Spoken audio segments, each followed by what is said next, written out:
1 Samuel 19. Saul ordered his son Jonathan and all his servants to kill David.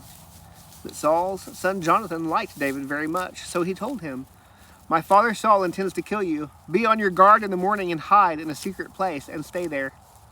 I'll go out and stand beside my father in a field where you are and talk to him about you. When I see what he says, I'll tell you." Jonathan spoke well of David to his father Saul. He said to him, "The king should not sin against his servant David.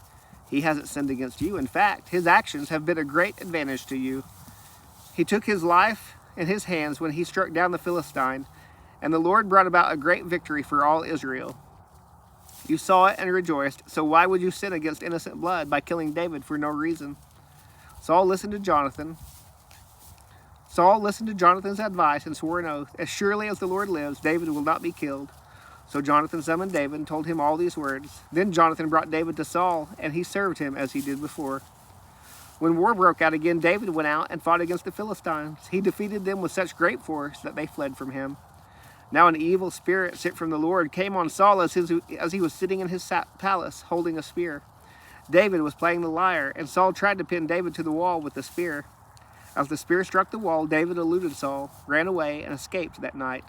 Saul sent agents to David's house to watch for him and kill him in the morning. But his wife Michal warned David, "If you don't escape tonight, you will be dead tomorrow." So she lowered David from the window, and he fled and escaped. Then Michal took the household idol and put it on the bed, placed some goat hair on its head, and covered it with a garment. When Saul sent agents to seize David, Michal said, "He's sick." Saul sent the agents back to see David and said, "Bring him on his bed so I can kill him." When the agents arrived, to their surprise, the household idol was on the bed with some goat hair on its head. Saul asked Michal, "Why did you deceive me like this? You sent my enemy away, and he has escaped." She answered him, "He said to me, 'Let me go. Why should I kill you?'" So David fled and escaped and went to Samuel at Ramah and told him everything Saul had done to him. Then he and Samuel left and stayed at Naioth. When it was reported to Saul that David was at Naioth in Ramah, he sent agents to seize David.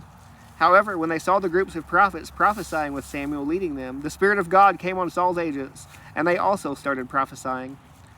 When they reported to Saul, he sent other agents, and they also began prophesying. So Saul tried again and sent a third group of agents, and even they began prophesying. Then Saul himself went to Ramah. He came to the large cistern at Secu and asked, "Where are Samuel and David?" "At Naioth in Ramah," someone said. So he went to Naioth in Ramah. The Spirit of God also came on him, and as he walked along, he prophesied until he entered Naioth in Ramah. Saul then removed his clothes and also prophesied before Samuel. He collapsed and lay naked all that day and all that night. That is why they say, "Is Saul also among the prophets?"